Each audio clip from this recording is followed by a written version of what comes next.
بسم الله الرحمن الرحيم.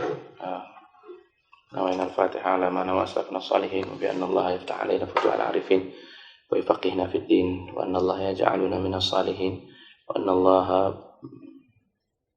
يجعلنا من القانتين من الموقنين على هذه النية ولكل نية صالحة وإلى حضرة النبي صلى الله عليه وسلم بسر أسرار الفاتحة. Well, since the setting of this session is in the form of a classroom, I would be very excited to explore the possibility of developing this into a class, as opposed to my regular type of talks, in which it becomes like a sort of a lecture and a telling of stories. But I think that would be less effective compared to having a proper class. Supposing the class that we have in mind now is about Islam in the Malay Archipelago or Islam in the Malay world, then it would be very nice, at the very least, if you like to improve yourselves and your understanding, to commit yourself to some readings, and to commit yourself to perhaps a notebook and a pen, so that you can develop yourself at least in this direction. Because we know that there are different levels of reading and there's different levels of listening and different levels of participation. We know, for example, that there is in recent times something called the Daurah. The Daurah is a sort of it's an intellectual exercise in which the teacher would come and discuss an overview of the work and the main ideas. And then there's something deeper than that, which is the talaqi. And the talaqi is where you would read paragraphs and passages and then explain more recondite matters. But even then, it's at a certain level. Then, for some of them, they may call it tahqiq al-ilm, in which when they, supposing it is like an academic process, whereby you would read a text and give the historical interdisciplinary sort of study, where you would relate it to other works, and you would also relate it to other disciplines of knowledge which are relevant to that. And I think the deeper level of reading would be most, shall we say, satisfying in that sense, because it would no longer be at the surface level. Lower than all these levels of reading would be whereby you participate in a sort of just a general lecture or a general talk sort of thing, where you get only a general idea of things. So supposing the subject matter that we are studying here is Malay history, first what we have to bear in mind is what are this is called the historiographical question. How is history conceived amongst the Malays? What sort of texts did they produce? And what are we to expect to discern and derive from them? And then gradually, how this early picture of Malay historiography improve over time, change over time within their own consciousness as a result of greater familiarity with the Islamic intellectual tradition.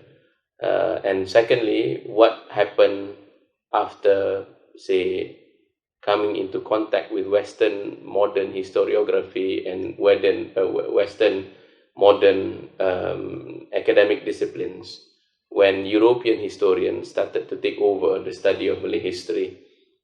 So these are all part and parcel of our questioning.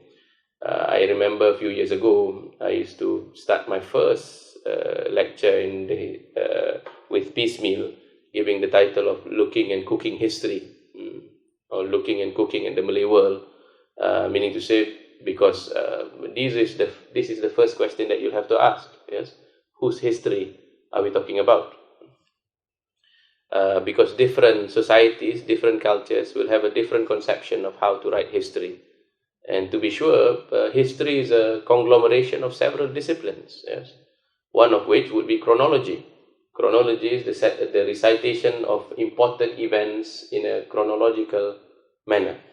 And it would take a certain habit of writing and a certain habit of reporting before you can have chronology. There are, on the other hand, other conceptions of history in which chronology doesn't take priority. Sometimes events of separate times are joined together to express significance as opposed to chronology. So these are all different conceptions which are possible. So with regards to the Malay, with regards to history of Islam in the Malay world and the history of the Malay world altogether, of course, as a result of the crucible that was established a lot by the European historians. And European historians are people who came from several disciplines. Some of them were ethnologists, meaning to say they were experts on different ethnicities and culture and language. There are others were prehistorians, yet some others were, say, archaeologists who studied the archaeology of, say, several buildings and several artifacts of the past. Amongst them were also paleographers, yes, those who studied the texts that were available, and there were amongst them who use a combination of these disciplines. They have certainly established a very important discipline of history with regards to the Malay Archipelago. And of course, they took into consideration some local reports, and they took into consideration the Malay historical writings. The Malay historical writings, on the other hand, is a long stretch of discipline that has spanned several hundreds of years. But Malay historiography is usually connected with politics. What I mean, it's connected with the sultanates. So you have the Hikayat Raja Pasai, you have the Sejarah Melayu, you have several of them are called Hikayat, others are called Sejarah. You have the Tuhfat An-Nafis, a later product of Raja Ali Haji, and even before that, you have the Bustan As-Salatin of Nuruddin Ar-Raniri. Now, these historical texts or historiographical texts were written not separate from the kingdoms, from the sultanates. So therefore, they had a certain content. One of the things that was shared between these different writings is that first, they all would contain genealogy. Yeah, genealogy meaning to say salasila, where their kings come from. Yes, from the first significant progenitor or ancestor until the present king, because they subscribe to the great man idea of history. By that is meant that history usually revolves around great individuals who actualize their age. So that's why the discipline or the nomenclature, the name used to describe history in Bahasa Melayu is syajarah, sejarah, which is tree. And that tree is not any tree. It's not a botanical metaphor. It's a metaphor. It's not a botanical being. It refers to the tree of genealogy. Yeah. So that's why, for example, you have Sejarah Melayu, which is also called the Sulalah As-Salatin, atau Salasilah Perturunan Raja-Raja Melayu. That describes, for example, from the beginning, you have the story of their first king, who was a descendant of Iskandar Zulkarnain, or Alexander the Great. And this first king, accordingly, being a descendant of Alexander the Great, has arrived in Palembang from under the water, yes, near the Bukit Siguntang, yes, and due to his prowess, youth and vigor, he became the Sultan. He, of course, would marry the local chieftain, yes, who in turn would become his bendahara, and whose daughter would be married to the Sultan. And the line of the bendahara would provide daughters to marry the Sultan. So this is typical. I mean, it is not only found within one form of writing, but the other histories also. So genealogy is a very important aspect. The other aspect is the didactic aspect, the educational aspect. you would find that the Malay historiographical sources tend to highlight the educational role, meaning to say it is a form of ethical, the ethical source of the people. It highlights, for example, in the case of Sejarah Melayu that we use as a model, the agreement between the king and the local population, that they would obey the king for as long as the king does not commit zulum towards them, commit injustice towards them, but regardless of the king's say ethical behavior. So there's a limit, and this is the foundation of the agreement between the king and the local population, and it sets limits to the powers of the king also. And then, of course, you will find throughout the historical writings, and you can consult this, especially in the writings of Professor Tatiana Denisova. She has a book called Refleksi Historiografi Alam Melayu, that there are several important data you can cull out of them. One of which would be the conception of justice. Yes? What is a just king? What rights does he possess, and what are the attributes that he requires? Of course, one of which would include, say, physical prowess and being able to conquer lands and so on, but more importantly, that he has to be religious also. So in the model of Malay historiographical writings, you would have genealogy, you would have the didactic aspect, the ethical teaching and training. You would also find the history of the Islamization, how the king converted to Islam. Usually, sometimes it is via the medium of a dream, whereby they would meet the Prophet, for example, in the case of Hikayat Merah Silau. Yes, you meet a prophet in the dream, or the Prophet Sallallahu Alaihi Wasallam, sometimes coming out of the dream, being able to memorize the Quran and so on. The historicity of this event is unimportant. The important part is to be able to discern that religion is very important. That the Quran becomes the foundation of the society. That the conversion of the people is dependent on the conversion of the king and the rulers.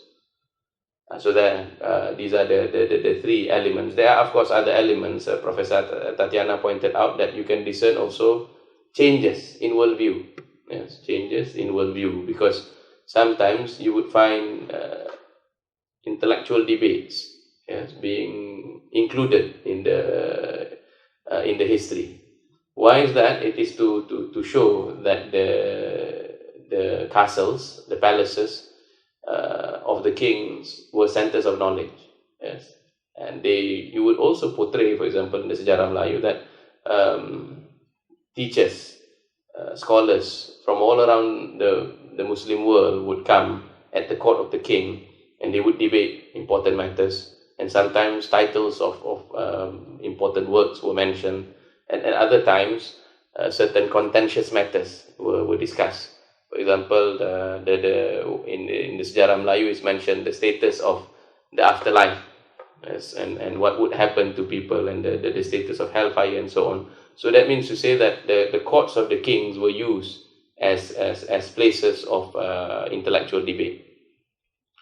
So these are the local sources. But come the 16th century, with the advent of the Portuguese, and then after that the Dutch, and then the British, what happened was that they came with their own, shall we say, conception of knowledge, and their own scientific understanding.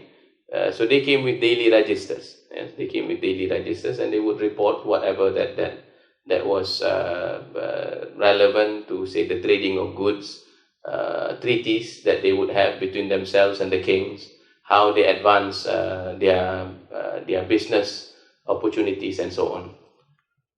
So it is from this that you can, so the historians are people who do not complain whatever source you have, because the sources were not written for the historians.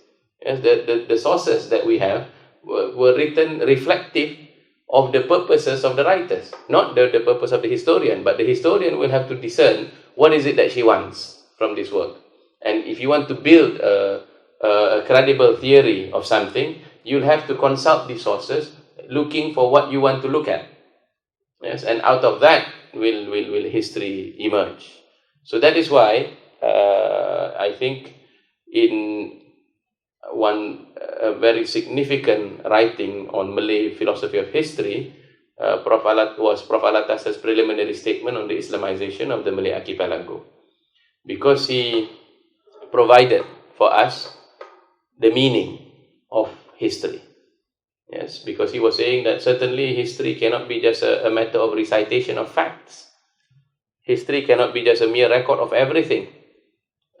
In fact, he was quoting Voltaire to say that without a proper framework, then this factual recitation, yes, individual facts, they become for the historian like dead weight for the soldiers. Yes, it is like an these are impedimenta, the things that only stop you.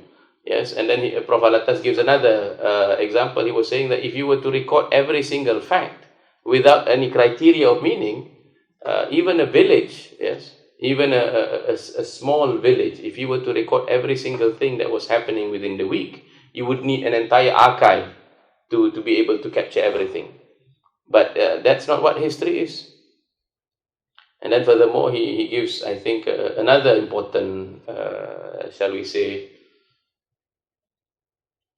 parable or metaphor. He's saying that, giving the example of the painting of, say, a Mona Lisa or a beautiful painting, that the distance, yes, is important. If looked at from too close, then you miss out on the meaning of the portrait. On the other hand, if you were too distant from it, you'll not be able to see the meaning of the portrait either.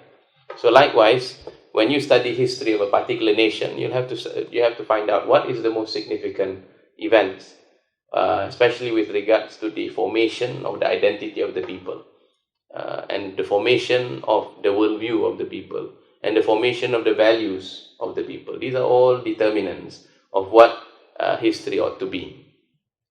So, with regards to the historians, on the other hand, the European historians who have built a credible structure of history for this part of the world, they begin with certain assumptions. One such assumption is that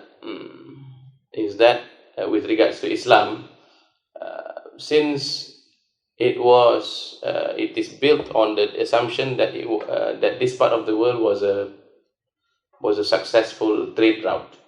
Yes, we know that from ancient history, from the time of the Greeks, that this part of the world is known as the Golden Chersonese.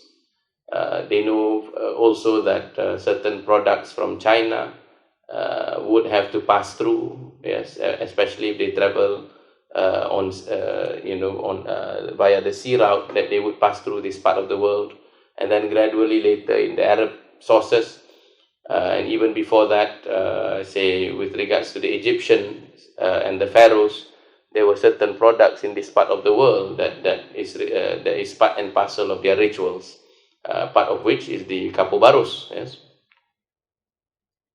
So all these things, yes, studying the Malay Archipelago as part of economic history would reveal the significance of this part and the significance of establishing port towns to establish, say, prosperous nations and prosperous kingdoms. Before the rise of Islam, there was already Sriwijaya, and concurrent with the arrival of Islam in the Malay Archipelago was also the kingdom of Majapahit, yes, that far succeeded Sriwijaya, which was a competing power against Sriwijaya.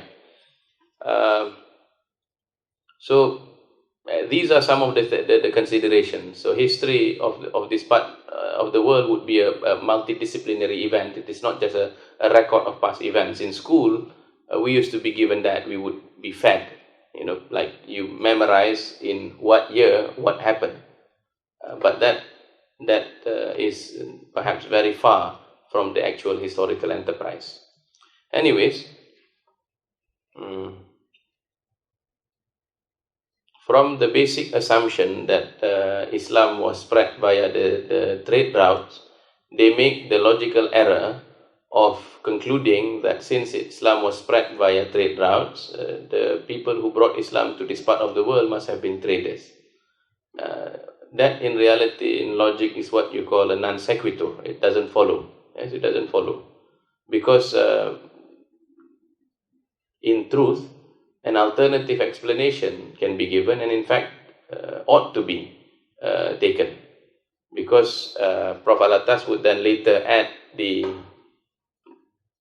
sources with regards to the genealogy of the Arab missionaries who came to this part of this world, and the effects of their mission, and the establishment of kingdoms, and the genealogies of the silsilah which were kept and became the foundation of the several of the sultanates, and then the rise of the Malay intellectual tradition, the Malay Islamic intellectual tradition, the introduction of the Jawi script, the beginning of several disciplines of knowledge which was translated and originated also in the Malay language, and then the establishment of several institutions, the quality of Islam that was practiced here, the polemical debates that took place, recorded in those writings, which clearly shows that this was not the work of mere traders, this was the work of scholars.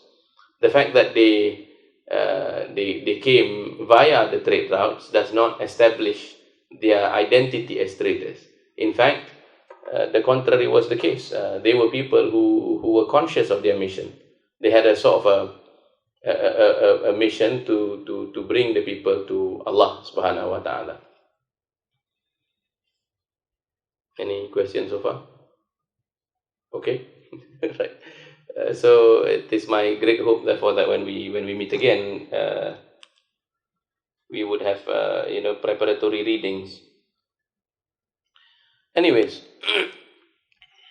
there is another paradigm that was introduced in the preliminary statement of the Islamization of the Malay Archipelago. Prof. Al-Attas wanted to draw our attention that the Orientalists, the European historians who studied this part of the world, had several characteristics. One was a taint of settled aversion against Islam, which is clearly seen because they were in competition with the Muslims. You will see that the Portuguese, as the first amongst the Europeans to have landed here, they relied on the trans-oceanic network of the port towns, which was established by the missionaries, by the people who spread Islam into this part of the world, like Gujarat, like Egypt, like several like in Aceh at the northern tip, and then in Sumatra, I mean the whole island, and then the Malacca Strait.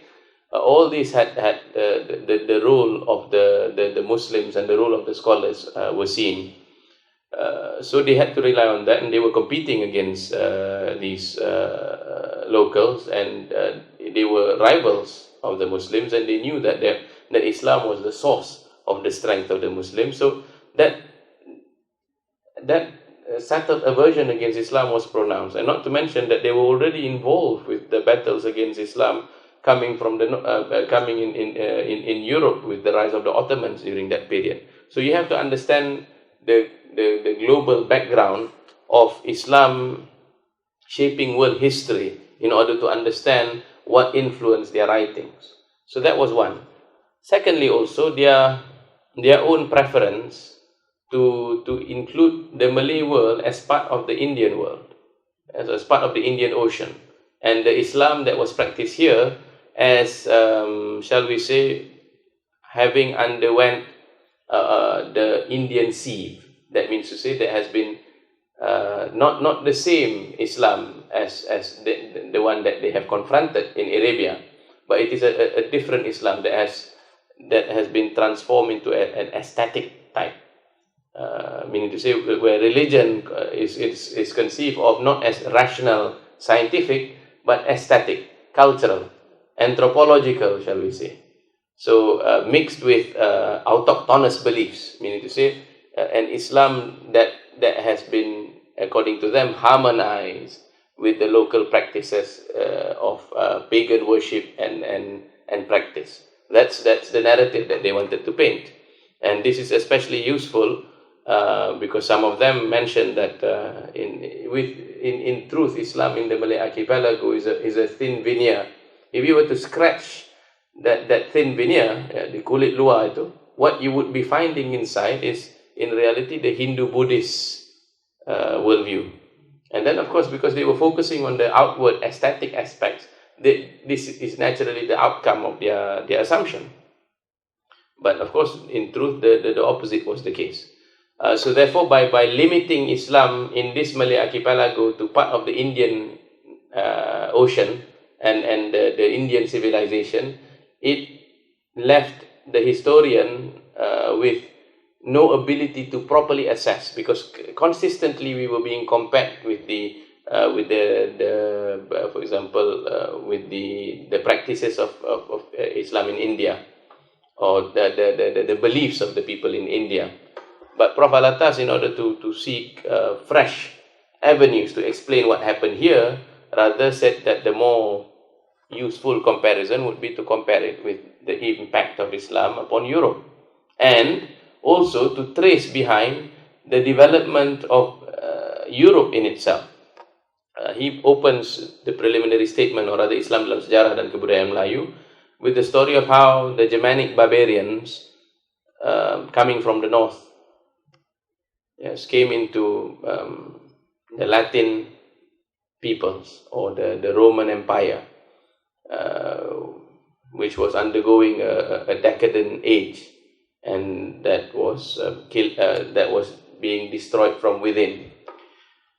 The Germanic barbarians, when they started conquering these lands, the Vandals, the Vikings, and so on, realized that despite being able to overpower the Romans in terms of military might, or in terms of physical ability, in terms of culture, they ended up being conquered. They became Romanized, they became Latinized, they took on the culture of the superior peoples, and they took on the investiture of the kings of the superior people. They took on the religion of the Latin peoples.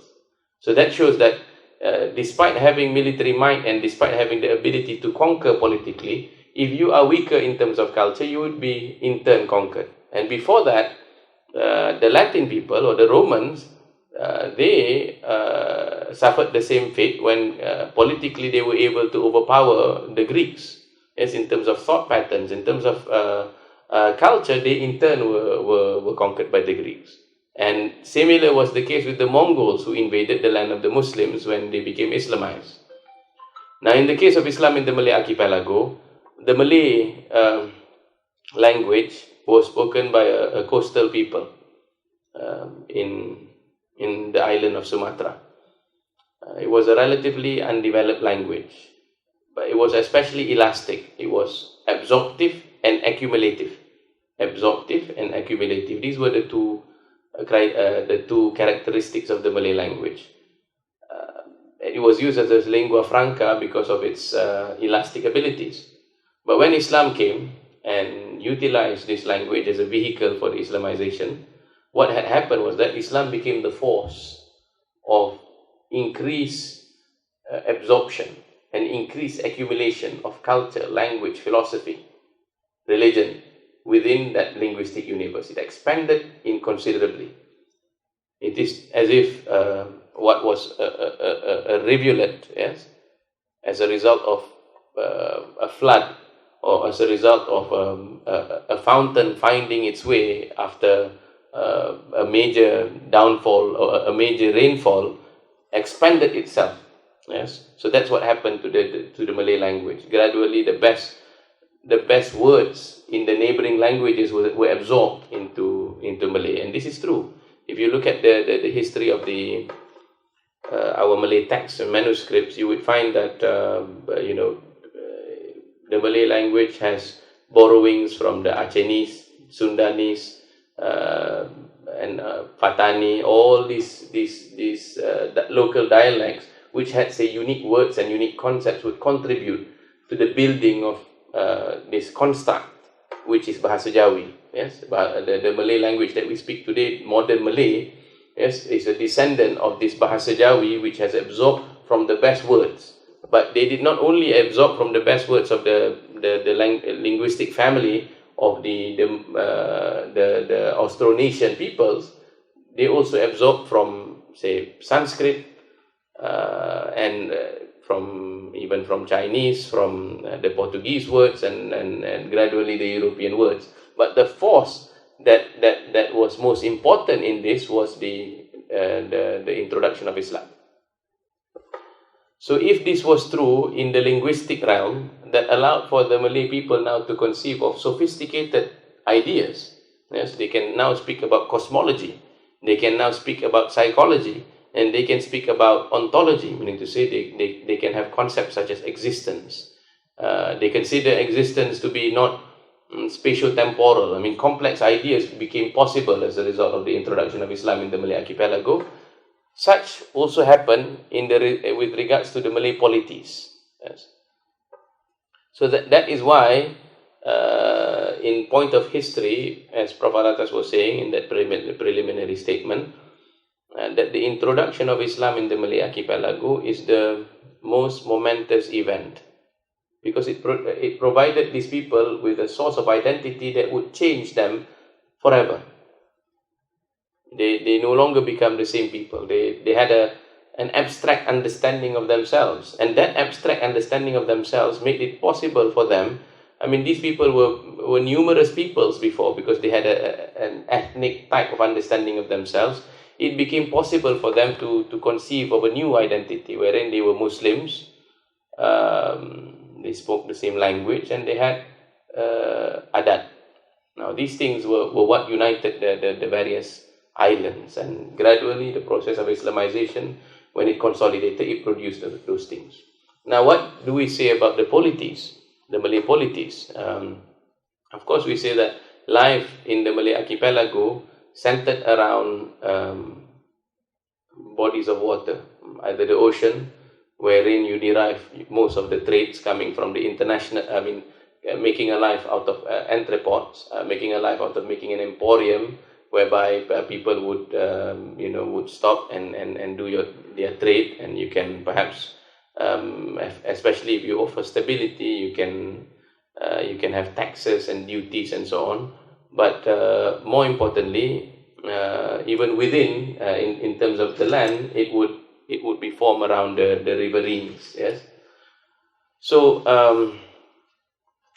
what we said about the Malay polities being absorptive and accumulative meant that in terms of the political structure, remember what we mentioned just now about the Sejarah Melayu, where Sri Tribuana was making a pact with the local chieftain, and the local chieftain would happily surrender power to this visitor, this foreigner, to become the king, and he settles for being the bendahara and the chief minister, who would provide the daughters in the line to be married to the king. You can find similar models in later historical writings. The Tuhfat an-Nafis, for example, this is a relatively recent compared to the other ones. You would have that in the writing of Raja Ali Haji, he combines the history of the Buginis, as the people of the Bugis, the Malays, and the Hadrami Arabs. Yes. It still maintains the basic structure of genealogy, but now he explains how, for example, how the foreigners, yes, the Bugis who came from Sulawesi, from that part, how they came to, because in the 17th century, the last of the descendants of the Sultans of Malacca, yes, after Malacca fell to the Portuguese, the Sultan moved southwards and established gradually the Johor, Riau, Lingga Sultanate. Yes, and he had descendants. Yes, the last Sultan of Malacca had, or the ousted Sultan had a line of say descendants until the last of them, who was called Sultan Mahmud, was assassinated. They arranged his assassination because he was unjust. At his death, his bendahara, the chief minister, the prime minister, ascended the role to become sultan.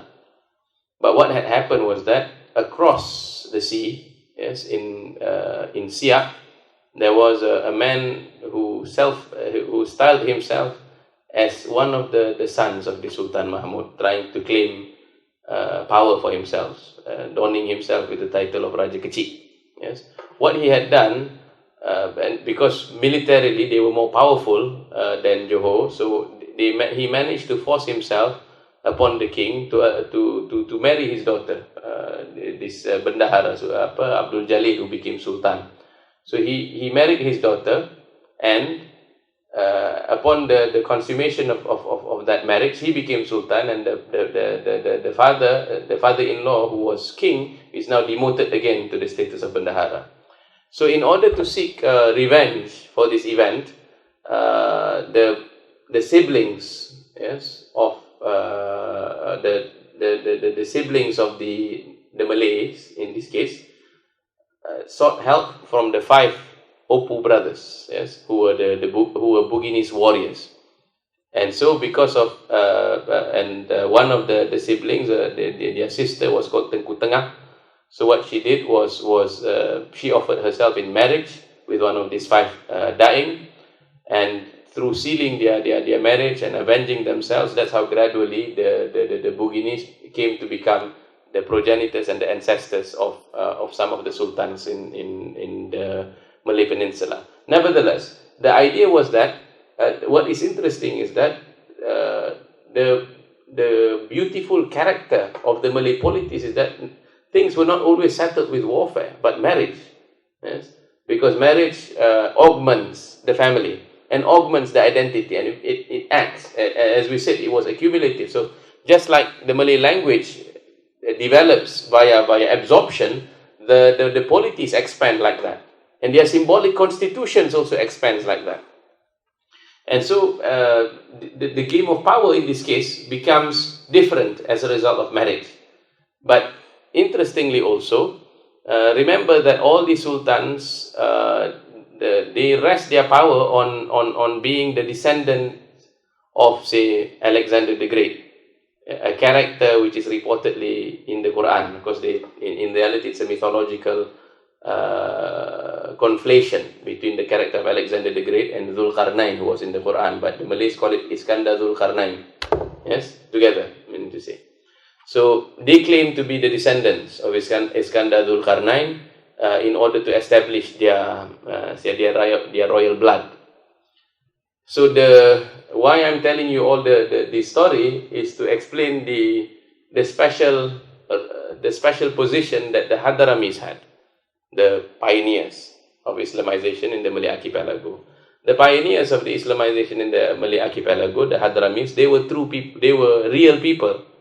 They were people who were descendants of the Prophet from the household of Ahmad bin Isa al-Muhajir, who was the 8th descendant from the Prophet Muhammad sallallahu alaihi wasallam, or from his grandson Sayyidina Hussein. So now to trace back the history of what, behind all these events, yes, who was responsible behind the Islamization of the Malay Archipelago that set the possibilities of these establishments, yes, that made genealogy the basis of a strong kingdom, that made this genealogy of Salasila as a means of establishing your rule in your kingdom. So Ahmad bin Isa, yes, one of the great grandsons of Sayyidina Hussein, had lived in Iraq.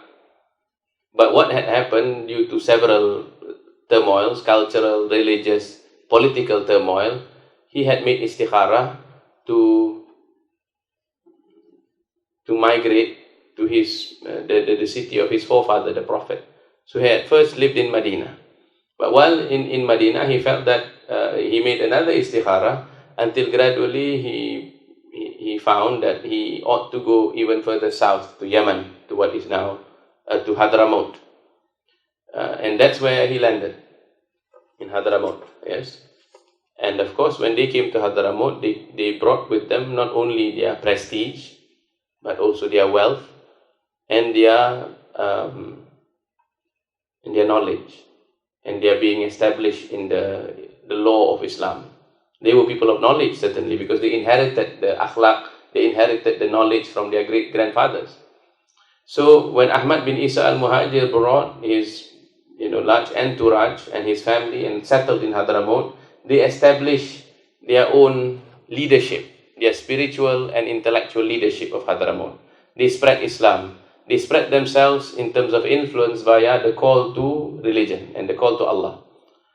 Several generations down, Ahmad bin Isa al-Muhajir's line produced the greatest scholar amongst them, who was the leader of their tariqah, whose name was Al-Faqih Al-Muqaddam, the foremost jurist, yes, or the foremost in discernment of religion, the Faqih Al-Muqaddam, Muhammad bin Ali Ba'alawi. What he has done, which is, I think, brilliant in the history of Islam, was that he set his tariqah, his path, as the path of breaking the sword, meaning to say that they would give up political ambitions in order to focus their work and on being the intellectual and spiritual leaders and institutions for the people, in order to maintain prosperity and peace. Yes, and stability, because wherever religion came, yes, it came with the madrasah, it came with the masjid. And the madrasah and the masjid and the intellectual culture, knowledge culture, is a guarantee of civilization, because that's the civilizational process. The civilizing process comes from religion, because it teaches akhlaq, it teaches people to be honest, not to steal, and so on. So Ahmad bin Isa al-Muhajir's path, after several generations, his children would expand, in a sort of concentric circle sort of manner. They would ripple out of Hadramaut. Yes, one such great progenitor of the Islamization of the Malay Archipelago was Muhammad of Mirbat, yes, the Lord of Mirbat. Mirbat is a town in Zofar in Oman. So when he came to Oman, he spread Islam there. He established it as an important emporium. Yes, meaning to say an important place of trade. Gradually over time, you find that they established city after city after city, port town after port town after port town. Yes, and this was still early in history, because Muhammad Sahib Mirbat died in 1056. Yes, 1056, which is only several centuries after the death of the Prophet sallallahu alaihi wasallam. Yes, and this was still in the 11th century. Yes, so in the 11th century, by the time of his grandson, yes, they had followed the model of Ahmad bin Isa al-Muhajir and Al-Faqih al-Muqaddam, and now Muhammad Sahib Mirbat. They established towns wherever they went. Yes, centering around knowledge, culture, religion. So by the 15th and 16th, in the century after Muhammad Sahib Mirbat, his grandson Jamaluddin Al-Kubra was doing and applying the same model in Cambodia. Yes, and from the house of the great grandsons of Muhammad Sahib Mirbat came the Wali Songo. Yes, the Wali Songo, the 9 saints of Java. The oldest amongst them being Maulana Ishaq of Pasai. Yes, so by the 13th century, or by the 13th century, they had arrived now in Pasai, in Palembang, or in Sumatra, in the island of Sumatra. And of course, we know about the story of the 9 saints. They were the ones responsible for during the period of the rise of the Malaccan Sultanate, and the rise and the Islamizing of the island of Java. This happened around. So the pioneering mission of the Ba'alawis and the Hadramis, the focus of their energy and their activity in Islamizing the entire archipelago came from, say, the period of the 12th century to the 16th century. Yes, that's when they actively Islamize this part of the world. And it is, as Prof. Al-Attas was saying, and as he managed to establish, one of the historians, or who wrote the early history of the Malay Archipelago, Tom Pires, being amongst the Portuguese, he wrote that it was the greater authorities. And what he means by the greater authorities who spread Islam in this part of the world, Islamized Parameswara, yes, the first king of the Malaccans.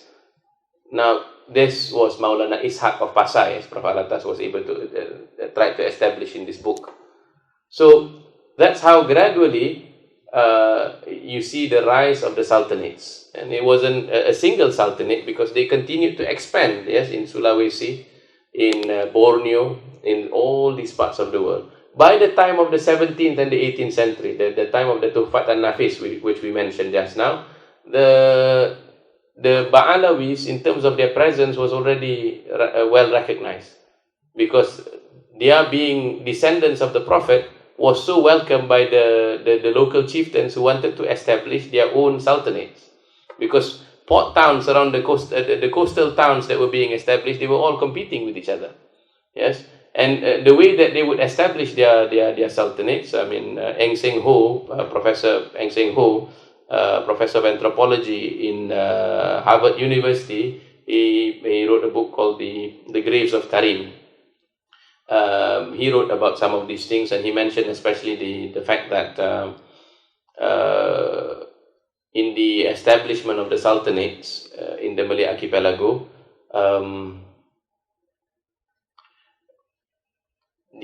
some of the chieftains, yes, before establishing themselves as a sultanate, they involved themselves in certain activities such as piracy and other means to consolidate their rule.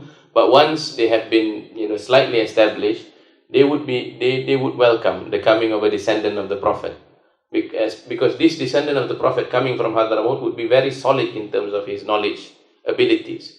So the spiritually potent descendant of the Prophet in this case would be someone who is capable of being a judge, as a qadi. He would be a faqih, somebody who can instill law, yes. And often also that the local chieftain would marry his daughter to the Sayyid in this case. And that's how gradually you find many of the sultanates in this part of the world would have their genealogy connected to the household of the Prophet. Amongst the last surviving line is the one in Perlis now. It's of the Jamalullail line. But you have also other connections, like for example the bin Shihabuddin in Kedah, which is connected with the Sultan, but not being the Sultan per se. Another interesting case is the case of Aceh. Remember, during the 17th century, you had Sheikh Nuruddin Ar-Raniri. Yes, and Sheikh Nuruddin Ar-Raniri became the Sheikhul Islam of Aceh. Yes, the great Sheikh of Aceh in a sense. He was the Qadi also, meaning to say he had a prominent position. He came to become also the advisor of the Sultan Iskandar Thani at that time. Then Iskandar Thani passed away, and rule went to his wife, yes, who was the daughter of the previous king, yes, Iskandar Muda. So the king married his daughter to Iskandar Thani, who was a prince from Pahang, which means this is part and parcel of the practice of the Malay world. Anyways,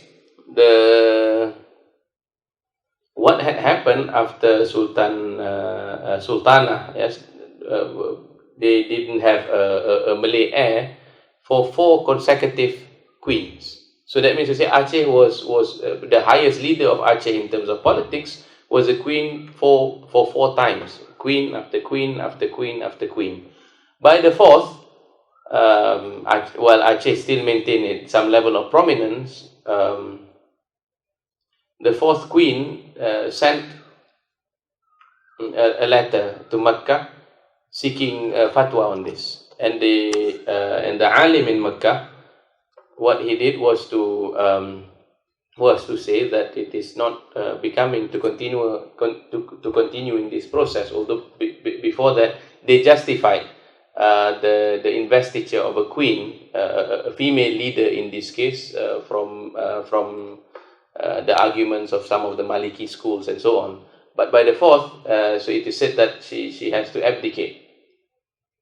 So she married herself into, her husband was of the Jamalullail descent.